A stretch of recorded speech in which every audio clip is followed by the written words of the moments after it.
बिस्मिल्लाहिर्रहमानिर्रहीम। अस्सलाम वालेकुम। मैं हूं आपका मेज़बान डॉक्टर मुनव्वर हुसैन और आप प्रोग्राम देख रहे हैं पाकिस्तान और दुनिया। हमेशा की तरह हमारे साथ डॉक्टर कमर चीमा को होस्ट करते हैं।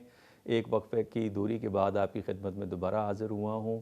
दुआ कीजिए कि जल्द अज़ जल्द मेरी सेहत जो है वो नॉर्मल हो ताकि आपकी खिदमत कर सकूँ। नाज़रीन, दो बड़े अहम मौज़ूआत हैं जिन पे आज हम बात करेंगे। पहला मौज़ू जो है वो इनफैक्ट कश्मीर के हवाले से है। अब 2 दिन पहले ही कश्मीर का ब्लैक डे हमारे सामने से गुज़रा है। और दूसरा मौज़ू इनफैक्ट जो चल रहा है और पूरी इंटरनेशनल मीडिया और हमारा नेशनल मीडिया उसके ऊपर फोकस किए हुए है, और वो है फ़लस्तीन का इशू। और ये दोनों वो इशू हैं जो बहुत बड़ा सवालिया निशान उठते हैं करंट लिबरल वर्ल्ड ऑर्डर के ऊपर, यूनाइटेड नेशंस के ऊपर, हमारी ओआईसी के ऊपर, मुस्लिम क़यादत के ऊपर, अरब क़यादत के ऊपर।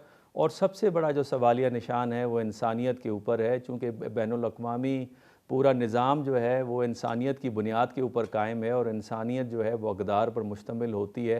लेकिन सवाल यहाँ पे ये पैदा होता है कि वो इंसानी अक़दार कहाँ पे हैं।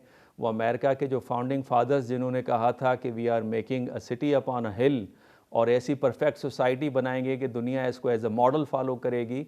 ऐसी सोसाइटी होगी जहाँ पे इंसानियत और इंडिविजुअल की रिस्पेक्ट होगी, जो कि उनका कॉन्स्टिट्यूशन आर्टिकल 15 भी गारंटी करता है कि लाइफ, लिबर्टी एंड प्रॉपर्टी जो है वो इंसान की प्रोटेक्ट की जाएगी हर हाल के अंदर। वहाँ पे फ़लस्तीनियों को ये राइट्स क्यों नहीं दिए जा रहे? अमेरिका वो जो लिबरल वर्ल्ड ऑर्डर का राग अलापता है, वो क्यों कर यूक्रेन के अंदर इन्वॉल्व रहा? वो क्यों कर उसने अफ़गानिस्तान में 20 साल की जंग लड़ी? उसने क्यों कर अफ़गानिस्तान के बाद इराक़ की बैंड बजा दी? उसके बाद लिबिया हो या सीरिया हो या यमन हो, वहाँ पे तबाहकारियों का एक उन्होंने पूरी मिसाल छोड़ी। और फिर साथ साथ अब ये कि जो भी अमन की रेजोल्यूशन यूनाइटेड नेशंस में आए उसको वीटो करने में भी अमेरिका सर फहरिस्त रखता है। और फिर सोने पे सुहागा अपने बहरी बेड़े भी वहाँ पे लाके खड़े कर दिए ताकि वो इज़राइल की हमायत जारी रखें, और जो कुछ तबाहकारियाँ वो मचा रहा है। और कहा यह जा रहा है, ख़ुद अमेरिकन एक अदाकारा सुज़ैन, उनका तो ये यहाँ तक बयान था कि हिरोशिमा और नागासाकी के ऊपर जो बम्बार्टमेंट हुई है उससे ज़्यादा तो अब तक इज़राइल बम्बार्टमेंट कर चुका है गज़ा के ऊपर। 7,000 लोग शहीद हो चुके हैं, 3,000 के करीब उसमें बच्चे शामिल हैं, 2,000 के करीब ख़वातीन हैं।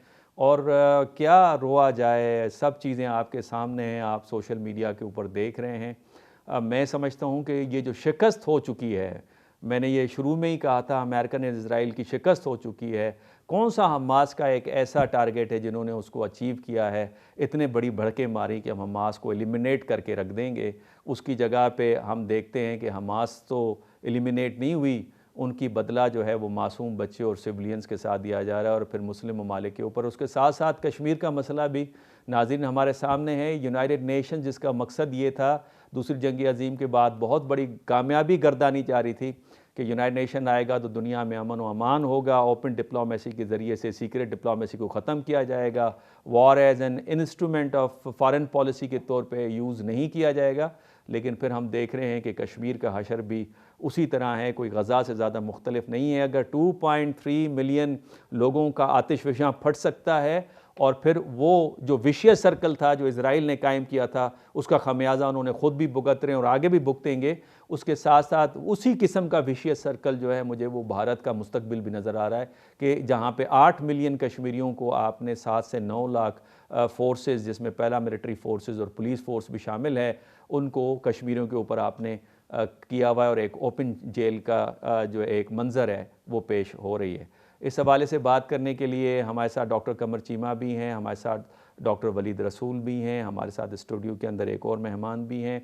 लिहाजा आज इस पे बात करते हैं। सबसे पहले डॉक्टर कमर चीमा साहब, कल रात से और उससे पहले से कोई गोलाबारी भी एक तरफ LOC के ऊपर हमें नज़र आ रही है, फायरिंग भी शदीद होते नज़र आ रही है, सियालकोट सेक्टर के अंदर भी नज़र आ रही है। इस पे आपके पास क्या इतलात हैं? हम हमारे नाजरीन को ज़रा बताइए इस हवाले से। जी, बहुत शुक्रिया डॉक्टर साहब। अल्लाह ताला सबसे पहले तो आपको सेहत तंदुरुस्ती दे। शुक्रिया। और दूसरी बात इसमें ये है कि आपको पता है कि पिछले तकरीबन 2 साल से, फरवरी 2021 से भारत और पाकिस्तान के दरमियान एक सीज़ फायर हुआ था, फॉर्मलाइज़ हुआ था 2003 का, एक एग्रीमेंट को फॉर्मलाइज़ किया गया था, लेकिन उसके बाद हमने गाहे-बगाहे देखा कभी कभी कुछ ना कुछ होता है, लेकिन लार्जली अमन पुरअमन रहा है LOC। एक बात। दूसरी बात यह है कि कल एक इंडिया की तरफ से एक ड्रोन जो है वो उड़ा, और वो ड्रोन कहते हैं कि पाकिस्तान की तरफ आया, तो पाकिस्तान की फोर्सेस में उसको गिराया, और देन वो या वापस चला गया, और उसके बाद फिर वहां से उन्होंने वर्किंग बाउंड्री पे भी फायरिंग शुरू कर दी। मैं डॉक्टर साहब आपको बात बताऊं कि नरेंद्र मोदी बिल्कुल इलेक्शंस के करीब हैं, बहुत पाकिस्तान को अलर्ट रहने की जरूरत है, एक बात। दूसरी बात इसमें यह है कि अगर आपको याद हो कि जब इमरान खान हुकूमत में आने लगे थे पिछली दफा, तो नरेंद्र मोदी ने इस तरह के पॉलिटिकल एक्शंस लिए थे कि प्राइम मिनिस्टर इमरान खान जो थे वो बैक स्टेप उनको करना पड़ा, और बल्कि वो बात क्या उन्होंने भारत से करनी थी, वो उल्टा हर जगह जाके उनके खिलाफ जो है वो फिर महाज उन्होंने खोल दिया। मुझे ऐसे लग रहा है पाकिस्तान के साथ, क्योंकि नवाज शरीफ साहब पाकिस्तान में आ गए हैं, और लगता यह है कि एक जो हालात बन रहे हैं, एक नई जो हुकूमत है वो जारी बात है PMLN की होगी। तो इस सिचुएशन में ये ना हो कि नरेंद्र मोदी कुछ इस तरह के एक्शन लें जिससे हालात मजीद खराब हों, और पाकिस्तान के पॉलिटिकल लीडरशिप के पास डिप्लोमेटिक और पॉलिटिकल कैपिटल ही ना रहे कि वो भारत के साथ इंगेज करें। सो वो कहते हैं जी कि हम इस अंदाज से पाकिस्तान को टेबल पे लेके आए कि उसको हमारी ही डिक्टेशन पे आना पड़े, हमारी ही बातें माननी पड़े, और जो हम फैसला करें वो उनको वो ही सामने रखना पड़े। सो मैं समझता हूँ यहाँ पे एक जो अभी तो जारी बात है पाकिस्तान की पार्लियामेंट नहीं है, लेकिन जब एक पार्लियामेंट आती है तो एक कॉम्प्रिहेंसिव अप्रोच अडॉप्ट करने की जरूरत है कि हमें कैसे इस चीजों को आगे लेके चलना है, और कैसे भारत और पाकिस्तान के मामलात को देखना है। वरना नरेंद्र मोदी और उनकी जो डीप स्टेट है, आपको पता है वैसे भी रिसेंटली भी पाकिस्तान के अंदर बहुत सारी किलिंग्स में भी इन्वॉल्व है। हमने ज्यादा उसको हाईलाइट नहीं किया जो कि करना चाहिए था, और हमने सिर्फ ये कहा कि ये होस्टाइल एजेंसीज कर रही हैं। लेकिन मुझे ऐसे लग रहा है कि ये इलेक्शंस की तरफ जा रहे हैं, और नरेंद्र मोदी के खिलाफ इंटरनली भी काफी महाज खुले हुए हैं, तो वो एंटी पाकिस्तान रेटरिक या कुछ ऐसे चीजों का सहारा जरूर लेंगे, ताकि वो अपनी पब्लिसिटी, और जैसे कतर में उनके 9 नेवल ऑफिशियल जो है उनको सजा 8 को हो गई, कनाडा के साथ डिप्लोमेटिक मसले हैं, तो वो नरेंद्र मोदी इस वक्त बिफरे हुए हैं। So Pakistan needs to be very careful and vigilant. Doctor साहब बिल्कुल आपने सही फरमाया, और ये आखिर में आपने सही निशानदही की। ये जो कतर में 8 को एग्जीक्यूट किया गया है नेवल कमांडर्स को, इंडियंस के, और सही उन्होंने एग्जीक्यूट किया है। जब वो जासूसियाँ करेंगे किसी और मुल्क के लिए तो कोई भी गैरतमंद मुल्क जो है वो बर्दाश्त नहीं करेगा। हम पता नहीं क्यों कलभूषण का अचार डाले बैठे में। डॉक्टर रसूल वलीद, पहले तो आपका शुक्रिया, आपने वक्त दिया, आप हमारे साथ स्काइप पे जुड़े हुए हैं। डॉक्टर साहब, डॉक्टर कमर चीमा साहब की आपने बात सुनी। एक तरफ गज़ा का मामला है, विशियस सर्कल है, उस विशियस सर्कल के अंदर अब इजराइल भी भुगत रहा है। इंडियंस को ये बात क्यों नहीं समझ आ रही? कनाडा के साथ सफारती ताल्लुकात एक तरफ ख़राब हैं, फिर आपके जो इस वक्त डॉक्टर कमर चीमा ने आइडेंटिफाई किया, जो कतर के अंदर उनके नेवल कमांडर्स जो हैं वो भी एग्जीक्यूट हुए हैं। क्या ये बात समझ में नहीं आ रही है? और इलेक्शंस की खातिर जो आप ये करना चाह रहे हैं, जो कुछ आप हरकतें कर रहे हैं, तो आप इनको समझ में ये बात नहीं आ रही? इनकी माइंडसेट क्या आपको नज़र आ रहा है ये मोदी सरकार का? डॉक्टर साहब, आपने माइंडसेट की बात की। जब आप क्लासिकल रियलिज्म में चाकिन फिलॉसफी अर्थशास्त्र की साम दाम दंड और भेद की बात कर रहे हैं, तो ये पॉलिसी तो क्लियर है, उनका माइंडसेट तो बिल्कुल वाज़ेह है। दूसरी बात ये है कि जो इंडिया का दिल्ली में डिप्लोमेटिक इनक्लेव है उसका नाम है चाकियापुरी, और हम सब क्लासिक पॉलिटिकल थ्योरी को समझते हैं। और तीसरी बात यह है कि जब रियलिज्म और लिबरलिज्म की बहस चली इंटरनेशनल स्कॉलर्स में, जो IR के स्कॉलर हैं, पॉलिटिकल साइंस के, सोशल साइंस के बड़े स्कॉलर हैं, तो उसमें नियो में स्ट्रक्चर की बात आ गई, और नियो लिबरलिज्म में भी इंस्टीट्यूशन की बात आ गई। तो ये दोनों एक जैसे ही थे, क्योंकि दुनिया अनार्किक है, और उसमें जो नियो लिबरल वर्ल्ड ऑर्डर था उसमें उन्होंने स्ट्रक्चर्स और इंस्टीट्यूशंस की भी बात की थी। वो इंस्टीट्यूशंस UN है। तो हमें ये समझ आनी चाहिए, हमने किसको क्या समझाना है, हमने ये समझ आनी चाहिए कि हम लिबरल ऑर्डर के खिलाफ हैं, और लिबरल ऑर्डर से ही तवक्कात बांधे हुए हैं। मसलन United nation liberal world order का एपिटोम है। अगर अमेरिका को किसी के खिलाफ एग्रेशन करना है तो वो United Nations human rights council को पहले इस्तेमाल करता है, फिर यूएन से उसको लेजिटिमेसी दिलाता है। तो मैंने चूंकि इसराइल को खुद यूएन में सुना, जिसमें मैं पार्टिसिपेशन करता रहा, जो है वो वर्ल्ड मुस्लिम कांग्रेस से या यूनिवर्सल ह्यूमन राइट्स काउंसिल से मैं उधर खुद मौजूद भी था, और मैंने ये खुद भी देखा है कि किस तरह इसराइल का जो रिप्रेजेंटेटिव होता है, स्टेट रिप्रेजेंटेटिव, वो किस तरह की उसकी लैंग्वेज होती है, बॉडी लैंग्वेज होती है यूएन के खिलाफ।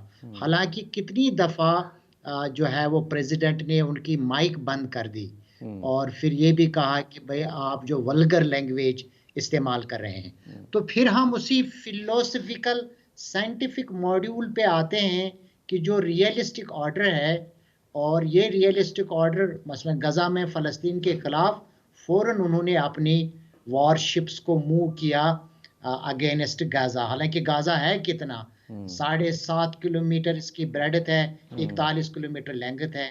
चारों साइडों से इसराइल से वो जो 7.5 किलोमीटर की रिफा पट्टी है मिस्र के साथ लगी हुई है, उनको भी खदशा लग रहा है कि गजा के मुजाहिदीन के साथ। तो अब एक चीज है अल्लाह ताला की रहमत, वो ये है, अगर आप इसको मकबूजा कश्मीर की बात लें, हम जो मकबूजा कश्मीर के लोग हैं, तो मेरा एक यरूशलेम यूनिवर्सिटी से एक फ्रेंड है, वो यूएन भी आता रहा है और बहुत सारी कॉन्फ्रेंसों में मेरे साथ रहा भी है।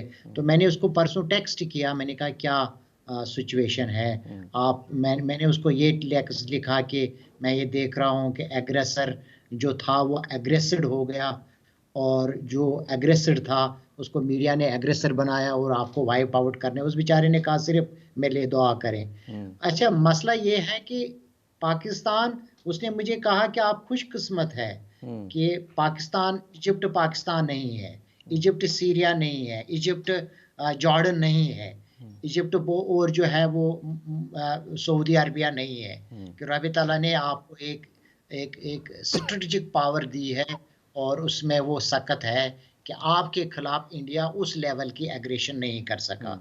ये जो चीमा साहब ने बात की, फॉलोअप की, कि जो हमारे लोग जो ये नैरेटिव बिल्डिंग की बात की, तो वो घुस के मारने का जो नैरेटिव है, वो अगर आप कंसिस्टेंसी से पॉलिसी स्टडी करेंगे, इंडिया पाकिस्तान पॉलिसी, तो ये हमेशा से ही रहा है कि वो पाकिस्तान सेंट्रिक रहा है जब उनके इलेक्शन आते हैं, जिसकी तरफ ये अपना चीमा साहब ने क्लियरली बात की है।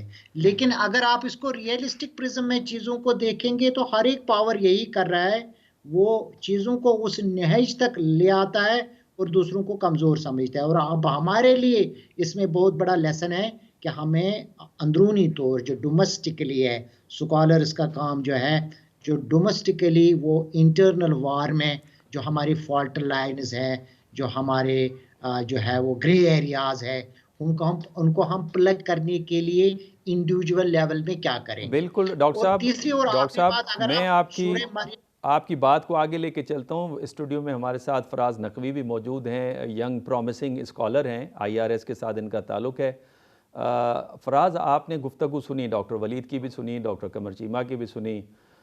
डॉक्टर वलीद का ये पॉइंट बड़ा वैलिड है कि चूँकि ये जो पावर्स हैं जिनका थोड़ा सा ये अगर आसान अल्फाजों में कहूँ कि दिमाग ख़राब हो जाता है और वो समझते हैं कि बाकी जो अपोनेंट हैं वो बहुत ही ज़्यादा कमज़ोर हैं, लेकिन तारीख़ में तो हमें पूरा एक तसलसल नज़र आता है, जहाँ पे वियतनाम के अंदर अमेरिकन्स ने मार खाई, अफ़गानिस्तान के अंदर सोवियट्स ने मार खाई, 20 साल के बाद अमेरिकन्स को इनखला करना पड़ा। स्वीज़ कैनाल क्राइसिस के ऊपर 1956 में ऑपरेशन मॉस्किटर फेल हो गया था। मोहम्मद बिन कासिम छोटी सी फ़ौज लेकर इतनी बड़ी राजा दाहिर की फ़ौज को उसने शिकस्त दी। तो दुनिया में तो इस तरह बेतहाशा हमारे पास मिसालें मौजूद हैं जहाँ पे पावर जो है काम नहीं करती। तो ये मिडल ईस्ट के सिनारियो के अंदर ये आपको इज़राइल भी उसी तरह का एक एग्जाम्पल बनते हुए नज़र नहीं आ रहा? बहुत शुक्रिया डॉक्टर साहब। आपने बिल्कुल सही कहा कि जो इज़राइल की आइडियोलॉजी है ज़ायनिज़्म, अब उस आइडियोलॉजी को समझने की ज़रूरत है कि उसमें दो पहलू हैं। एक पहलू है उसका कि उसने अपने इंटरनली अपने आप को सिक्योर करना है, और नंबर टू उसने एक्सपेंशन की तरफ जाना है। तो चाहे यहाँ पे गज़ा का मामला, गज़ा का इशू हो ना हो, हमास की तरफ से अटैक हो या ना हो, सूनर और लेटर इज़राइल की और ज़ायनिज़्म की पॉलिसी ही यही है कि उन्होंने वन वे और दी अदर, हार्ड अप्रोच के थ्रू या सॉफ्ट अप्रोच के थ्रू अपना जो इन्फ्लुएंस है वो पूरे मिडल ईस्ट में बढ़ाना है।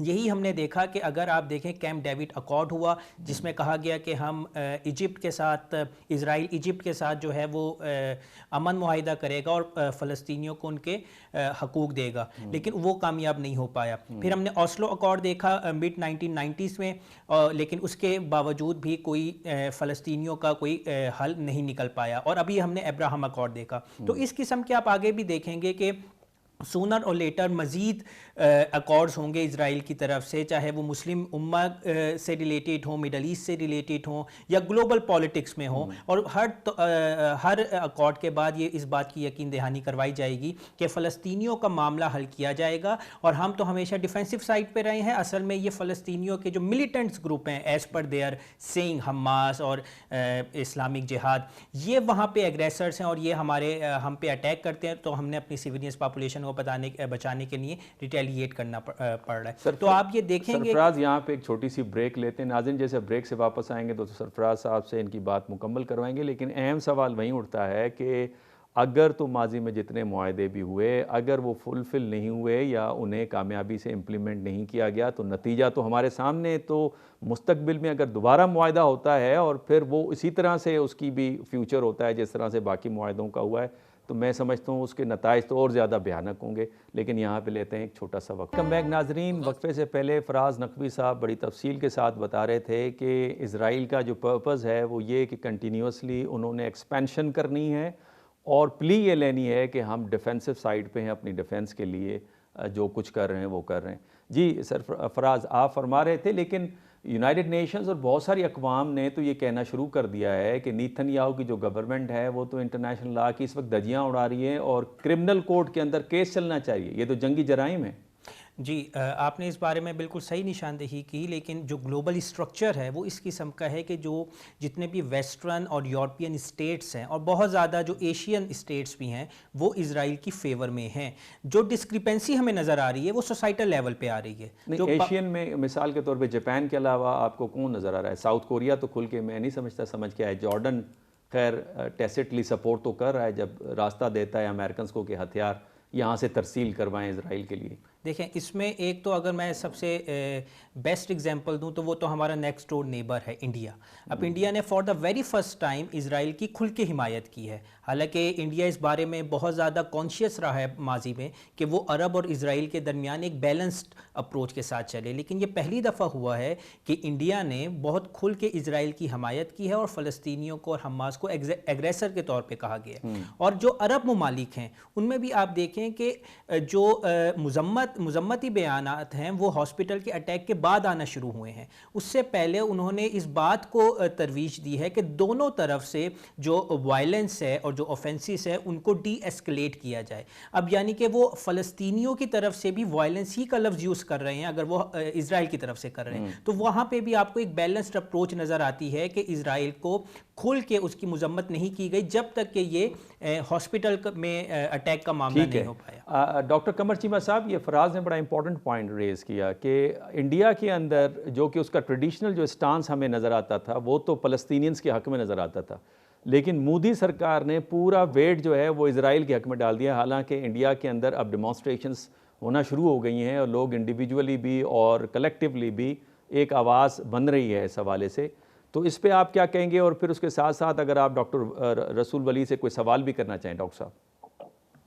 देखें, ये बात सही है। इंडिया जो इस वक्त इजराइल की सपोर्ट कर रहा है ना, वो अपने मकसद के लिए कर रहा है। इंडिया समझता है कि जितना ज़्यादा हम हमास को एग्रेसर एंड टेररिस्ट कहेंगे उतना ही ज्यादा हम दुनिया को ये बता सकते हैं कि जो कश्मीर के रिलेटेड जो मूवमेंट है उसको भी हम टेररिस्ट मूवमेंट डिक्लेयर कर चुके हैं, डिक्लेयर करार दिया है, और ये उनको समझते हैं कि ये हमें फायदा है। सो वो इसलिए, और देखें जो इन डेप्थ अगर जाए ना, आप in heart of the discussion जाएं डॉक्टर साहब, तो ये बेसिकली इंडियन जो है they consider this is a Muslim Hindu and Muslim Jew issue.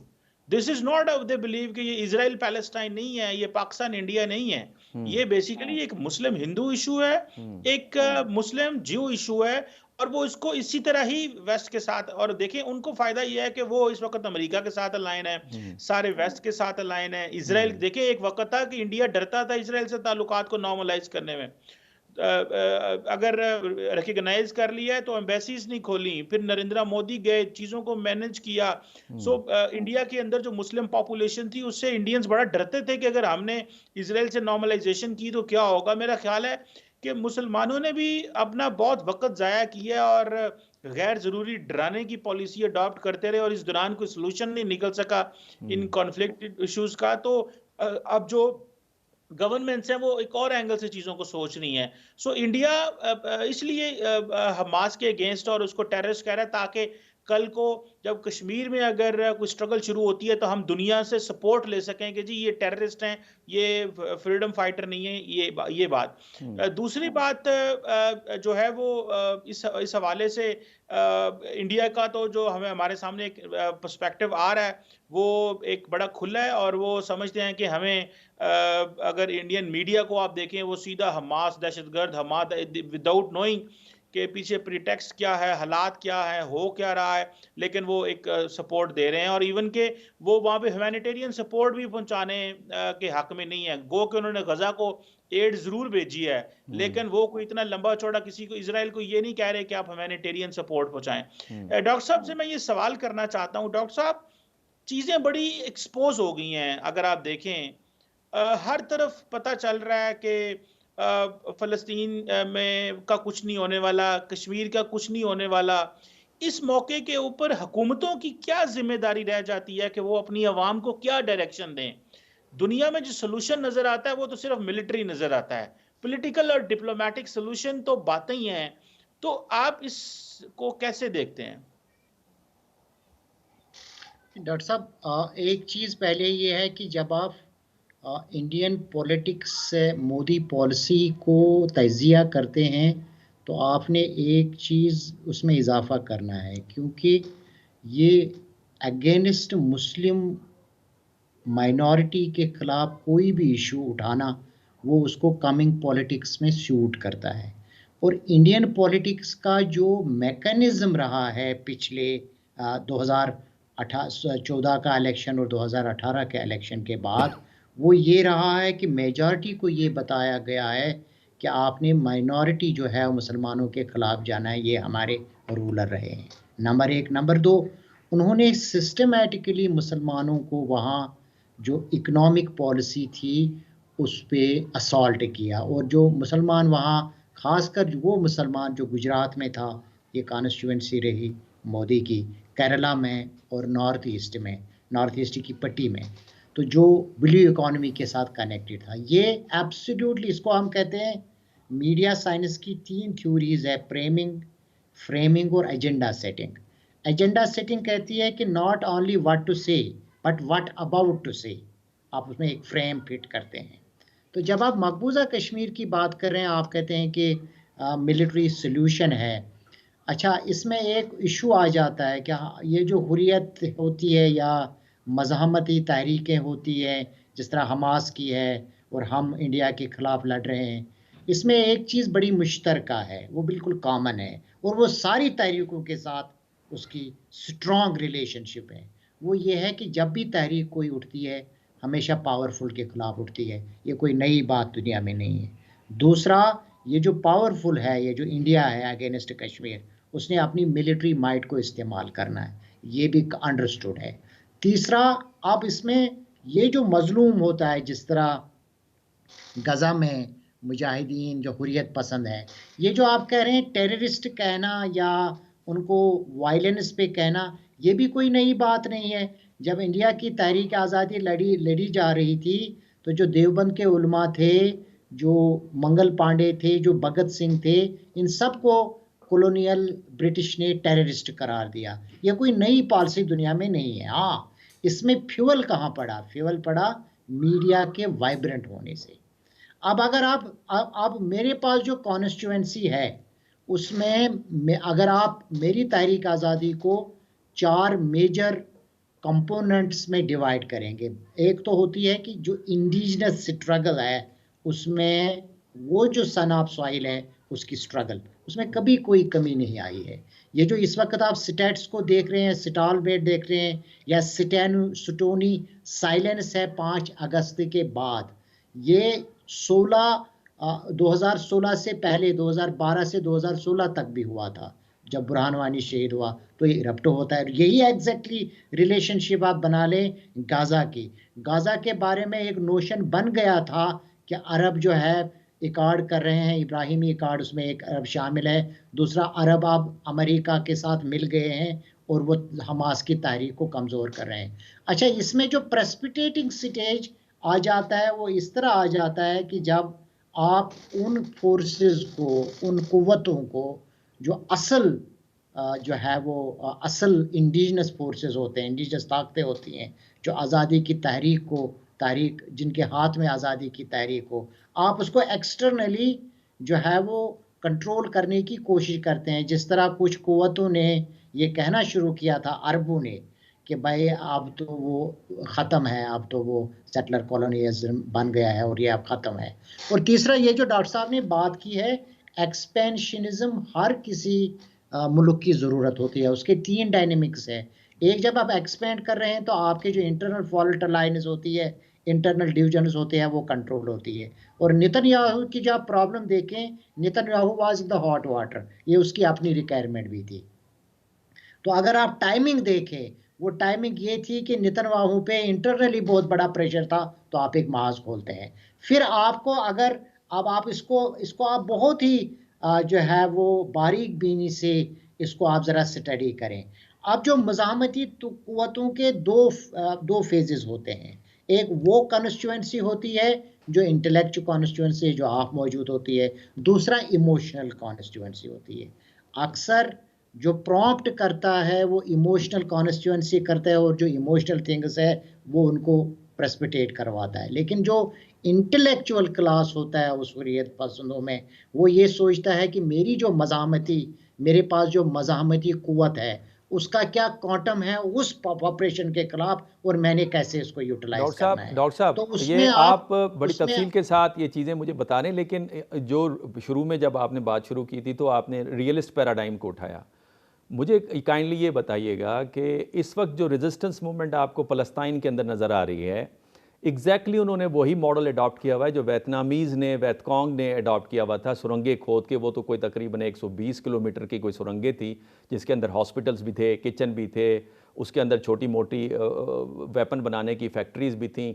इसी तरीके से यहाँ तकरीबन 500 किलोमीटर के लगभग बताया जा रहा है। अब तक कोई हमारे पास मुसद्दक़ा कोई इतलात तो नहीं है, लेकिन एक एस्टिमेट बताया जा रहा है कि जो हमास ने जो सुरंगें खोद के रखी हुई और कहा यह जा रहा है कि इजराइल के नीचे से भी खोदी हुई। तो क्या जो हम बात करते हैं कि जब तक आप पावर को बैलेंस नहीं करेंगे तो आपकी आज़ादी की तहरीक जो है वो कामयाब होते हुए नज़र नहीं आएगी। तो कश्मीर के मास के ऊपर क्या इस तरह की स्ट्रेटजी है जो फ्रीडम फाइटर्स हैं, आपने ठीक कहा बुरहान वानी वगैरह एक नई रूह फूंक दी गई, लेकिन जब तक आप नई टेक्निक को, नए गोरेला वारफेयर स्ट्रेटजी को नहीं लेंगे और जब तक आप एक मेजर इंजरी नहीं देंगे इंडियन फोर्सेस को, तो वो क्यों कर नेगोशिएशन की टेबल पे आएंगे और आज़ादी की बात करेंगे और कंसेशन देने को तैयार होंगे। देखिए डॉक्टर साहब, अगर आप हमास को मकबूजा कश्मीर के साथ कंपेयर करेंगे या हमास को या गज़ा की पट्टी को आप वियतनाम के साथ कंपेयर करेंगे स्कॉलरली, तो ये इंसाफ नहीं है। There is a big difference, बड़ा डिफरेंस है। मसलन मकबूजा कश्मीर की बात आप लें तो स्ट्रांग पाकिस्तान, न्यूक्लियर पाकिस्तान उसके पीछे है और हमास को ये लक्ष्य हासिल नहीं है। यानी we are 100% better than Hamas और फ़लस्तीन अगर उसको कंपैरिजन करेंगे। फिर जो आप अंडरग्राउंड सुरंग्स की बात कर रहे हैं, वो सुरंगें मकबूजा कश्मीर में इसलिए पॉसिबल नहीं है, वो नीचे से स्टोनी ज़मीन है, वो स्टोन है उसमें, वो डिग नहीं हो सकता, उसमें एक इशू है। लेकिन एक ये आप क्योंकि आप सारे स्कॉलर हैं, यहाँ चीमा साहब भी है, मेरा एक फ़र्क है, चूँकि मैं एक तो PhD अपनी जगह, but I was the oscillating sample of all fronts of the Kashmir struggle, whether it was scientific struggle, it was army, it was political struggle, diplomatic, और जो है वो मीडिया, और ये जो सारा ट्रैक 3 लेवल पे जो चीज़ें चली है। आपको लिवर तो चाहिए, लेकिन लिवर में आपको ये भी देखना है कि अगर मैं कोई ऐसा बड़ा कोई इवेंट कर लूं, जिस तरह आपने पुलवामा का देखा, तो उसकी क्या रिपरकशंस होंगे। नहीं वो तो पुलवामा उस पे का आप देखिए एक डॉक्टर साहब, और एक नई पुलवामा का sensitive माजरत के साथ, नई पुलवामा जो है वो तो पाकिस्तान या कोई मुजाहिदीन ने नहीं किया था, वो तो देखें ना, वो अब क्लियर हो चुका है, चाहे वो मिस्टर मलिक हों या राहुल गांधी हो, उनके इंटरव्यू से ये वाजह है कि पुलवामा खुद मोदी ने करवाया था और उसी के ऊपर उन्होंने खेला। मैं कहता हूं बात उस यह है कि लेवल का, अनंतनाग डॉक्टर जैसा साहब जो कहता एक हूं उस डॉक्टर लेवल का क्या आप साहब उसको फिर सिर्फ अफोर्ड कर पाते हैं? जिस एक जुमला सिर्फ, अनंतनाग में 2 फ्रीडम फाइटर्स ने जिस तरह 5 दिन टफ टाइम दिया इंडियंस को, मैं इस तरह की रेजिस्टेंस मूवमेंट की बात कर रहा हूँ जी। ये पहले भी ये हुआ, जब गंगा हाईजेक तैयार हुआ, हाशिम कुरैशी और अशरफ कुरैशी और वो सारे कुरैशी थे, गंगा हाईजेक को भट्टू ने जो है वो लाहौर एयरपोर्ट पे खुद लेके आ गया, लेकिन वो इंडियन उस पर फिर वो जो डिक्लासिफाई हुई सारी स्टोरी, वो BBC ने उस पर फिर पूरी स्टोरी चाहे हमको कैसे भेजा गया, इसमें बड़ी सेंसिटिविटी होती है। लेकिन अगर हम इतनी बड़ी कोई कार्रवाई करते हैं जिसका वॉल्यूम बहुत ज़्यादा हो, तो उसके रिपरकशंस भी होते हैं उतने ही ज़्यादा। इसलिए आपको जब तहरीक आज़ादी चलते हैं तो उसको आप महाजों में बांट देते हैं। कभी कभी मुझे रिलाई करना पड़ता है, प्योर लिबरान के बाद हमारी जो इंडिजिनस कैरेक्टर है और जो पॉलिटिकल मूवमेंट ने गेन किया मोमेंटम, वो ज़्यादा था एज कम्पेयर टू मिलिटेंसी। उस वक्त सोशल मीडिया, मैंने इस पे एक पेपर भी डॉक्टर साहब लिखा, interplay of social media and sentiment, और डॉक्टर मैंने साहब एक नई मुझे टर्म एक दी, ब्रेक क्योंकि का आपको लेने का पता है कहा जा रहा पुराने है, ब्रेक से जब वापस आएंगे तो आपकी इस बात को कंटिन्यू करेंगे। नाजरीन यहाँ छोटी सी एक ब्रेक लेते हैं ताकि फिर हम इस बात को कंटिन्यू कर सकें। नाजरीन, इससे पहले, ब्रेक से पहले डॉक्टर रसूल अपनी एक बात करना चाह रहे थे और बड़ी इंपॉर्टेंट बात थी। जी डॉक्टर साहब, आप कंटिन्यू कीजिए अपनी बात को, आप अपने पेपर के बारे में बता रहे थे। बैलेंस की बात कर रहे हैं, तो आपने भी जब हम आज़ाद हुए पाकिस्तान, तो हमने पहले अमेरिका के साथ सीटो सेंटो और अमेरिका के साथ गए और बैलेंस की, जब दुनिया बाइपोलर था, और फिर हम अभी वो खुद बैलेंस कर रहे हैं चाइना के साथ। तो ये बैलेंस तो करना आपको एज ए स्टेट की भी जरूरत है। ये सिर्फ हम तो बैलेंस कर ही नहीं सकते। कोई भी मज़ाहमती तारीख बैलेंस नहीं कर सकती। वो क्या करती है, वो कॉस्ट बढ़ाती है उस एग्रेसर का, कि उस एग्रेसर का कॉस्ट कितना है उस कॉन्फ्लिक्ट में। लेकिन अनफॉर्चुनेटली अगर आप मकबूजा कश्मीर की बात लेंगे, वो कॉस्ट इसलिए नहीं बढ़ता कि जो ह्यूज रिसोर्सेज मकबूजा कश्मीर में है, जिसमें हाइड्रो पावर है और हॉर्टिकल्चर है। हम आपको पता है कि हम $22 बिलियन के वैल्यू के बराबर सेब पैदा करते हैं, और अगर यही इंपोर्ट इंडिया को इंपोर्ट करना पड़े तो उसको $20 बिलियन जो है वो फॉरेन एक्सचेंज खर्च करना पड़ेगा अपना सेब पूरा करने के लिए। और उसको सिर्फ चार जो है ना वो 4,000 मीट्रिक टन सिर्फ सेब होता है हिमाचल प्रदेश में पैदा, बाकी सारा मकबूजा कश्मीर पैदा करता है, और ये सारा इंडिया जाता है। ठीक है डॉक्टर साहब, आपका पॉइंट ऑफ व्यू आ गया। फराज, हमारी जो गुफ्तगू चल रही है, जो मेरा पर्सपेक्टिव है वो ये कि आप बैलेंस किए बगैर आज़ादी कैसे हासिल कर सकते हैं। हमास की तहरीक हो, उसको पीछे से सपोर्ट हिजबुल्लाह की है, हिजबुल्लाह के पीछे ईरान है, ईरान के पीछे इस वक्त रशिया खड़ा हुआ है, चाइना की भी डिप्लोमेटिक सपोर्ट है। कश्मीर के महाज के ऊपर भी पाकिस्तान की सपोर्ट डिप्लोमेटिक और पॉलिटिकल और अखलाकी तो हमारी मौजूद है, लेकिन जब तक पावर को पावर से कंटेन नहीं हम करेंगे, जिसे कहते हैं डायमंड कट्स डायमंड, तब तक ये आज़ादी की तहरीक क्यों करोगे। 75 सालों से तो जूं तक नहीं रहेंगी, न यूनाइटेड नेशन के प्लेटफॉर्म के ऊपर, न OIC के ऊपर, और न फिर वो इंडिया को तो परवाही नहीं है इस हवाले से। देखिए डॉक्टर साहब, कश्मीर के साथ एक बदकिस्मती ये हुई है कि कश्मीर उस तरीके से ग्लोबल अटेंशन गैल्वनाइज नहीं कर पाया जिस तरीके से फ़लस्तीन ने ग्लोबल अटेंशन पाई है।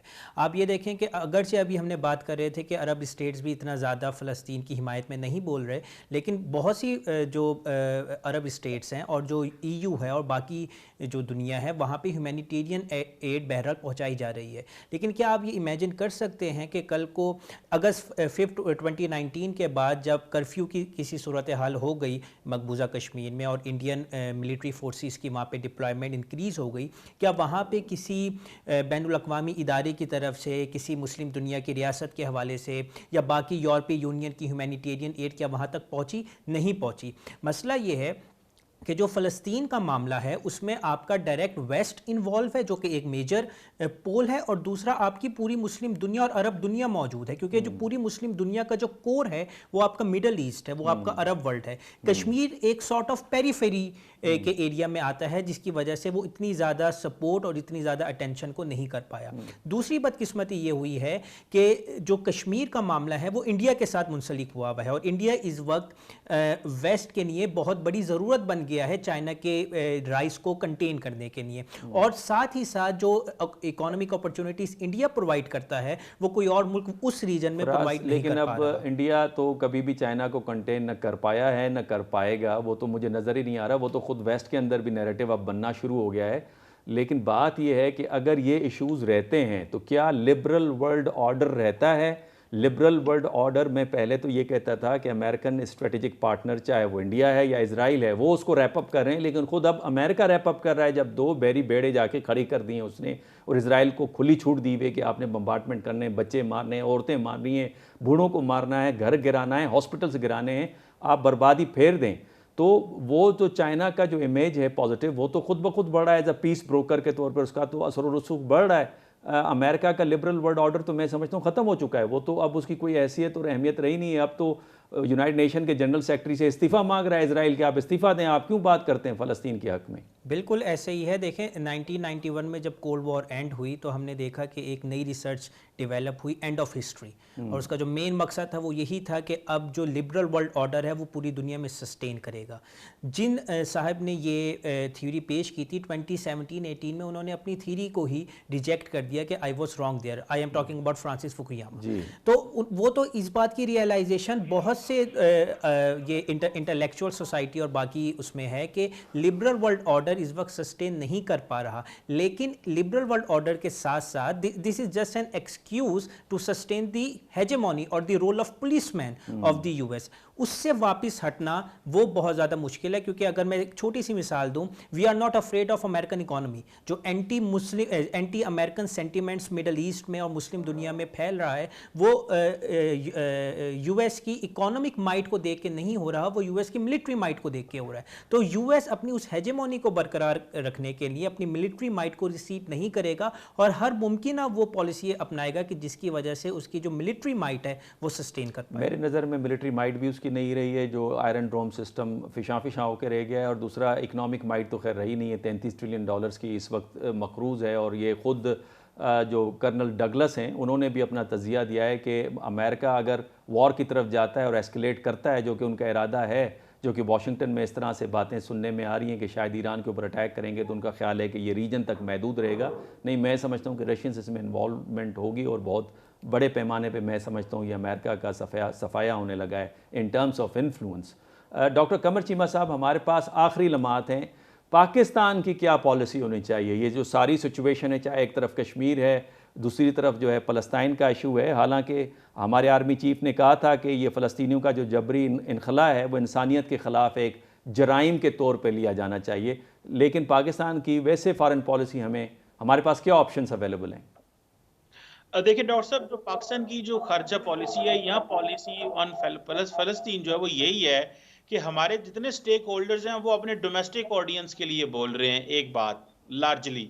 दूसरा, हमारे जो अरब वर्ल्ड में कुछ ऐसे ममालिक हैं जो हमारे दोस्त हैं, हमने अपनी पॉलिसी को उसके साथ कंप्लीटली अलाइन कर लिया हुआ। तीसरा, मैं समझता हूँ कि ये जो रिसेंट हमास का अटैक हुआ और फिर उसके बाद जो डेवलपमेंट्स हुई हैं, Pakistan is completely isolated in this. ना तो सऊदीज ने कोई राब्ता किया, सिर्फ अमाराती फॉरेन मिनिस्टर की कॉल आई, बाकी हमारी लीडरशिप से तो किसी ने कोई कांटेक्ट नहीं किया। और मजे की बात यह है कि OIC हो, अरब लीग हो, GCC हो, किसी खुद के उनके पास भी कोई सोल्यूशन नहीं है, क्योंकि ये जिस तरह अमेरिका ने बैड़ी बेड़े ला के खड़े कर दिए मेडिटेरेनियन सी में, तो वो तो सारी की सारी उन्होंने गेम पलट दी। सो मुझे लगता है कि पाकिस्तान ज्यादातर या तो अपने डोमेस्टिक ऑडियंस के लिए सारा कुछ करता है, या फिर कुछ अरब पार्टनर्स को बताने के लिए कि वी आर अलाइंड, बाकी हमें जो है वो लार्जली कोई नहीं किया जाता। और सबसे बड़ी बात डॉक्टर साहब, हमारा जो मीडिया है वो ऑन ग्राउंड जाकर रिपोर्ट भी नहीं कर सकता। आप देखिए इंडियन मीडिया को एक्सेस है इजराइल के लिए, इंडियन मीडिया वहां पर पहुंचा हुआ और वो बिल्कुल प्रो इजराइल रिपोर्टिंग कर रहा है। पाकिस्तान का मीडिया, जारी बात है, इनकी अपनी लिमिटेशंस तो हैं, लेकिन ये उन मुस्लिम वर्ल्ड ममालिक में जाके रिपोर्टिंग भी नहीं करते और वहीं पे जो चीज़ें हैं उनको कर रहे हैं। सो मुझे लगता है कि हम कोई इतने इंपॉर्टेंट प्लेयर नहीं रहे। शायद सिचुएशन बदल गई है और उसकी शायद एक वजह डॉक्टर साहब ये भी है कि बहुत सारे स्टेक होल्डर्स पाकिस्तान में ये भी समझते हैं कि जो कश्मीर के हवाले से अरब वर्ल्ड ने जो खामोशी दिखाई है, खास तौर पे 5 अगस्त 2019 के बाद, और पर्टिकुलरली फ़लस्तीन ने भी जो खामोशी हमेशा दिखाई है जब इंडिया और पाकिस्तान की बात आती है, तो यहाँ पे हमारे स्टेक होल्डर्स को बहुत ज़्यादा खुश नहीं है। लेकिन क्योंकि फ़लस्तीन और कश्मीर फ़लस्तीन एक इंटरनेशनल इशू है और मुस्लिम वर्ल्ड का खास तौर पे, तो जारी बात है स्टेटमेंट्स और हालात वाक़यात पे बात तो करनी पड़ेगी। डॉक्टर वलीद, अगर आप क्या समझते हैं पाकिस्तान के पास क्या ऑप्शंस अवेलेबल हैं फॉरेन पॉलिसी के हवाले से? देखिए, मैंने ये पहले भी ओआईसी के सेक्रेटरी जनरल से, जब मैं इधर नेशनल असेंबली में होता था एडवाइजर इसके कश्मीर कमेटी का, हमारे पास एक उस वक्त मिनट है भी डॉक्टर साहब, एक मिनट के अंदर। जितनी भी मेरी मीटिंगें हैं कि ये जो यूरोपियन यूनियन का आर्टिकल 5 है, जब तक ये आर्टिकल 5 आप इनकलकेट नहीं करेंगे ओआईसी के चार्टर में, ओआईसी तब तक वाइब्रेंट फोरम नहीं है, ना ही कोई ग्लोबल प्लेयर बन सकता है, ना ही कोई ग्लोबल एक्टर बन सकता है। और पाकिस्तान अगर इसी बारे में सारा कोशिश करें कि इस वक्त जो पाकिस्तान के ताल्लुकात हैं, चाहे सऊदी अरबिया है, ईरान के साथ भी अब बहुत अच्छे ताल्लुकात हैं, उसमें मलेशिया है, इंडोनेशिया है और तुर्की है। तो ये अगर उसमें कर सकते हैं कि इनको तो पहले अपने आप को किसी प्लेटफॉर्म पे लाना होगा और वाइब्रेंट प्लेटफॉर्म पे होना। और ये जो आर्टिकल 5 यूरोपियन यूनियन का है, इसी ने तो उसको ग्लोबल ऑर्डर में एक मुकाम दिलाया। और ओआईसी जब तक मुस्लिम उम्मा कलेक्टिवली ओआईसी प्लेटफॉर्म को या तो रिस्ट्रक्चर करें या इसमें आर्टिकल 5 इंडक्ट करें, और कोई इंडिविजुअली जो है वो और कोई रोल मुझे नज़र नहीं आ रहा है। जी फराज, आप बताएं पाकिस्तान के पास क्या पॉलिसी ऑप्शंस अवेलेबल हैं? पाकिस्तान, जिस तरह से डॉक्टर कमर चीमा ने कहा कि हम तो आइसोलेशन का शिकार हैं, डॉक्टर साहब का कहना है, वलीद साहब का, कि हमें आर्टिकल 5 को लाना होगा ओआईसी के अंदर, अदरवाइज़ उसकी कोई अहमियत नहीं बनती। आप क्या समझते हैं? देखिए, मेरे अपने ज़ाती ख़्याल में पाकिस्तान मिडल ईस्ट की पॉलिटिक्स में अभी इतना ज़्यादा रेलिवेंट नहीं रहा कि वो फ़लस्तीन के मामले पे बहुत खुल के बयानबाजी करे या बहुत खुल के सपोर्ट करे। सिर्फ ये है कि हमारी ह्यूमैनिटेरियन एड वहाँ तक पहुँच रही है, उसको सस्टेन कर सके और ओआईसी के प्लेटफॉर्म के थ्रू एक मल्टीलैटरल फ्रेमवर्क में अपनी आवाज़ उठाई जाए, जिसमें फ़लस्तीन की हिमायत हो, इसराइल की मज़म्मत हो। और एक चीज़ जो हम कर सकते हैं, वो जो अल्ट्रा राइट विंग आइडियोलॉजीज़ हैं जिसमें ज़ायनिज़म और हिंदुत्व आ जाते हैं, उनको ज़्यादा प्रोपेगेट किया जाए कि वो किस तरीके से एंटी मुस्लिम और इस्लामोफोबिक हैं, कि जो वर्ल्ड पीस के लिए एक थ्रेटेंड है, जिसमें कश्मीर की एग्जांपल हमारे सामने हिंदुत्व के केस में और फ़लस्तीन की बहुत एग्जांपल खूबसूरत हमारे पॉइंट, सामने। Thank you very much Faraz. नाज़रीन, आज की बहस आपने सुनी, वक्त के दामन में मज़ीद गुंजाइश नहीं है। अलबत्ता सिविलाइजेशनल वॉर की तरफ हमें सारी चीज़ें जाते हुए नज़र आ रही हैं और इंडियंस इसी तरह से इस चीज़ को देख भी रहे हैं कि या तो मुस्लिम हिंदू फसादात हैं या फिर मुस्लिम और ज्यू मसला है, जिस वजह से इंडियन गवर्नमेंट आपको साथ साथ नज़र आती है इसराइल के। बहरहाल पाकिस्तान के पास अभी भी ऑप्शन मौजूद है, मैं समझता हूँ। पाकिस्तान एक मिडिल रेंज पार है, पाकिस्तान के पास न्यूक्लियर कैपेबिलिटी है। सवाल ये है कि आप अपने ऑप्शंस को किस तरह से प्ले करते हैं, ये वक्त की हुकूमत के ऊपर इसका इन्हिसार है। आज के लिए इजाज़त दीजिए, नेक्स्ट वीक में नए टॉपिक्स के साथ आपकी खिदमत में हाज़िर होंगे। अल्लाह हाफ़िज़।